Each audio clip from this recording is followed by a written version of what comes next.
जय सिया राम, जय सिया राम, जय सिया राम, जय सिया राम।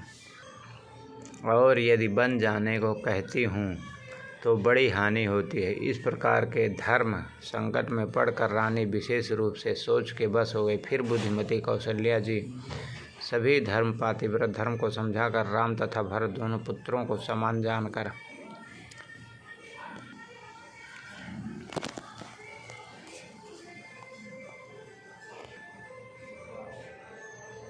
सरल स्वभाव वाली श्री रामचंद्र जी की माता बड़ा धीरज धर कर वचन बोली, हे तात, मैं बलिहारी जाती हूँ। तुमने अच्छा किया।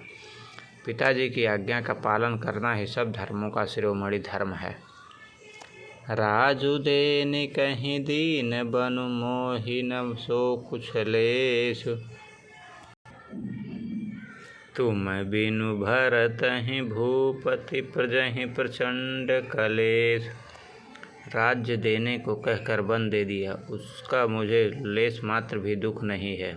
दुख तो इस बात का है कि तुम्हारे बिना भरत को महाराज और प्रजा को बड़ा भारी क्लेश होगा। जो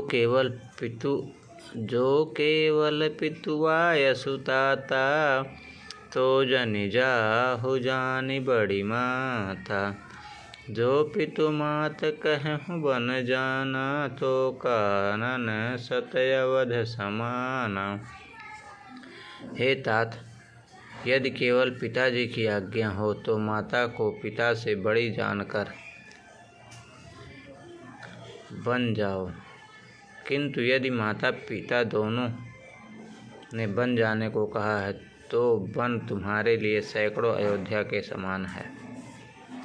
पितु बन देव मातु बन देवी, खग मृग चरण सरोरहु सेवी। अंतः उचित नृपहि बनवासु, भय बिलोकि हृदय होई सरासु। वन देवता तुम्हारे पिता होंगे और वन देवियाँ माता होंगी।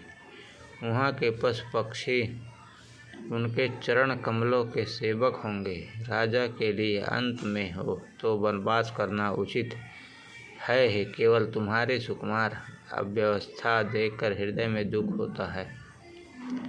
बड़ भागी बनु अवधय भागी, जो रघुवंश तिलक तुम त्यागी।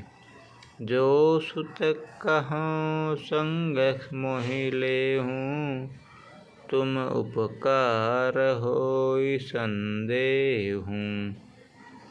हे रघुवंश के तिलक, आप बड़ा भयानक और यह अवध अभागी है जिसे तुमने त्याग दिया। हे पुत्र, यदि मैं कहूँ कि तुम्हें माता भी कहूँ कि मुझे भी साथ ले चलो, तो तुम्हारे हृदय में संदेह होगा कि माता इसी बहाने मुझे रोकना चाहती है।